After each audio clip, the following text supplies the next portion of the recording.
Les élus de la province Nord se sont réunis en assemblée ce matin.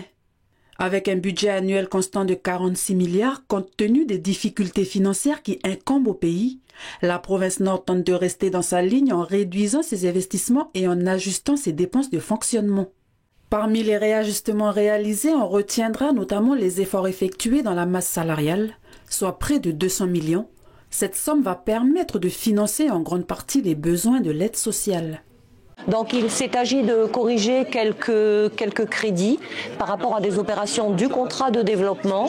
Il s'est agi aussi d'augmenter les aides sociales parce que nous avons davantage de demandes d'un montant d'environ 200 millions et nous avons puisé au niveau de la masse salariale la recherche de ces crédits. Donc là on a un budget qui est en diminution de 400 millions. On terminera l'année 2025 ainsi. Puisque c'est notre dernière séquence budgétaire de 2025, puisque le budget 2026, vu le peu de visibilité actuellement et la perte annoncée de 55 milliards de rendement sur la TGC, nous oblige à attendre d'avoir des chiffres, des éléments complémentaires, et on n'envisage pas de le voter avant février, voire mars de l'an prochain. Cet après-midi, des ateliers pour le moins originaux ont eu lieu sur le site du marché océanien à Koné lors de la séance décentralisée du festival, la première séance. C'est la 17e édition cette année, mais ça fait que depuis l'année dernière qu'on monte dans le Nord, on est très heureux de partager ce qu'on propose, nos actions d'atelier et les projections auprès de toute la population du pays. Les actions qu'on propose ici dans le Nord, ce sont d'abord des ateliers, notamment stop motion, qui sont vraiment notre fer de lance, notre spécialité. Donc initiation au film d'animation auprès des plus petits à partir de 5-6 ans. On a aussi des ateliers de découverte des plantes locales, éveil musical comme aujourd'hui.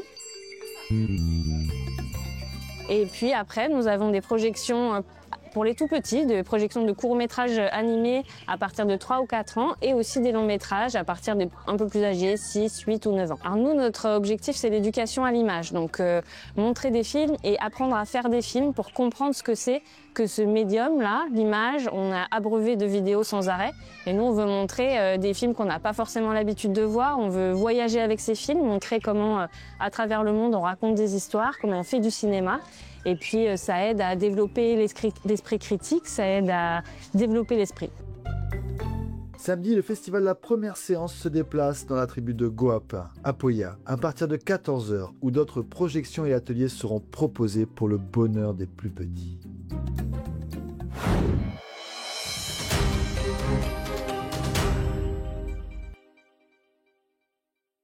Alors, aujourd'hui, activité un peu spéciale. Donc là, il faut s'équiper, chaussures en main. Pourquoi? Surprise. Et aujourd'hui, je serai avec Nicolas. Petit indice, alors, il côtoie le feu, il côtoie le fer aussi.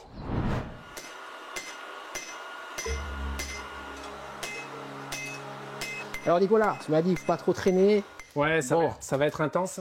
Il va pas falloir qu'on pinaille et on va essayer de faire un petit couteau de poche là, dans la journée comme on fait pendant les stages là, que j'organise. Okay. Et Benjamin se prête à l'exercice avec nous aujourd'hui, il va faire un couteau pour son père. Bon, après, Benjamin est déjà aguerri et un peu expérimenté. Là, on va travailler sur différentes enclumes, à différentes altitudes, avec des marteaux plus ou moins lourds. Et l'idée, c'est que ce soit ergonomique, que ce soit confortable. Et après, on va avancer petit à petit jusqu'à arriver à ce qu'on veut faire. On n'est pas forgeron du jour au lendemain. Non, il faut longtemps. Ça s'apprend très rapidement, la théorie est quand même assez simple, mais il faut énormément pratiquer. On dit qu'en forgeant qu'on devient forgeron, et c'est tout à fait vrai, il faut en faire, il faut en manger des heures et des heures. On fait toujours des erreurs, ça arrive toujours de casser, ça arrive toujours de devoir recommencer, c'est perpétuel. Mais après, en soi, la progression est quand même assez rapide.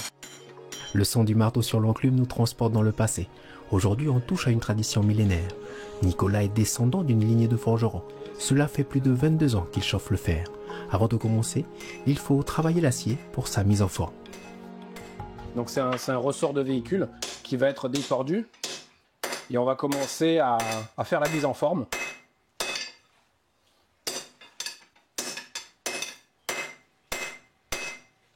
Il vaut mieux taper plus doucement et être précis. Après, avec l'expérience, frappe assez fort pour essayer d'aller au plus vite, pour faire subir à l'acier le moins de chauffe possible. Du coup, vas-y. Alors, commence par le mettre un peu à plat. Essaye de le tenir très fermement de la main gauche et de l'aplatir légèrement. Comme ça, tu vas tout de suite savoir dans quel sens va être ton couteau. L'idée, c'est de frapper. Je ne peux pas être au four et au moulin. Je confie exceptionnellement ma caméra à Benjamin. Avant de battre le fer, je dois vous dire que je reçois une petite pression. Tu peux tenir le marteau plus près de la tête, plus tu le retournes du coup, comme ça. Okay. Tu mets bien en contact de l'enclume et tu vas frapper sur cette face-là exactement de la même manière. Nickel. Donc tu vois, la coloration est déjà en train de se foncer. Yes. On va le remettre au feu. Ok. On va le chauffer au rouge pour qu'il soit malléable. Ouais. Et là, c'est pas du fer, c'est de l'acier. C'est-à-dire que tu as du carbone à l'intérieur, c'est du métal qui est très très dur. Alors essaye de surtout pas marquer le métal avec le côté du marteau. Faut jamais incliner le marteau. Jamais incliner le marteau. Au marteau, il faut jamais que la panne elle arrive trop sur le côté. Ah ouais. Sinon tu vas faire des amorces de rupture. D'accord. Après, si tu frappes un peu moins fort comme ça, ça va marcher très bien. Ok. T'es pas obligé de taper très fort. Moi souvent je le fais parce que ça fait gagner du temps. Mais ça sert à rien d'essayer d'aller vite. Ce qui est important, c'est de pas faire de blessures dans l'acier globalement. Ok. De pas blesser l'acier. J'ai préféré laisser le marteau pour la caméra.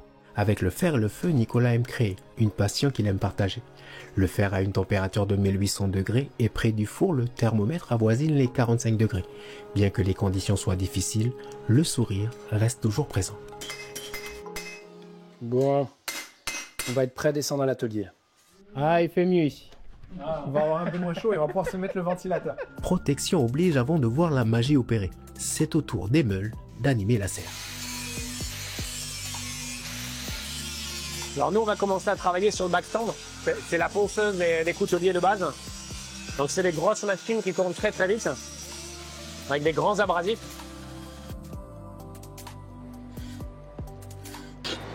Voilà, là on est vraiment, on est prêt à les tremper.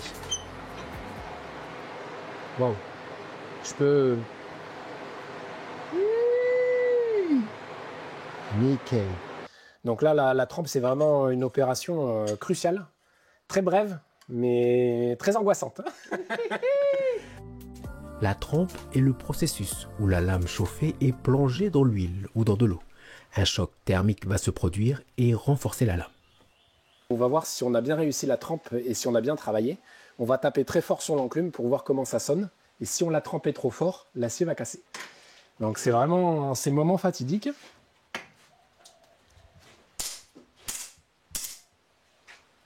Ça a l'air d'être bon pour celui de Benjamin. Ok, j'ai rien vu venir, mais... Alors... Ça a l'air d'être bon pour le tien. Oh, merci. Oh, la pression! J'ai senti en moi la pression! Une histoire qui se finit bien pour nos deux lames. Il ne reste plus qu'à les affûter. Je vais être obligé de te montrer sur mes jambes, j'ai plus de poil au bras. Vas-y, teste.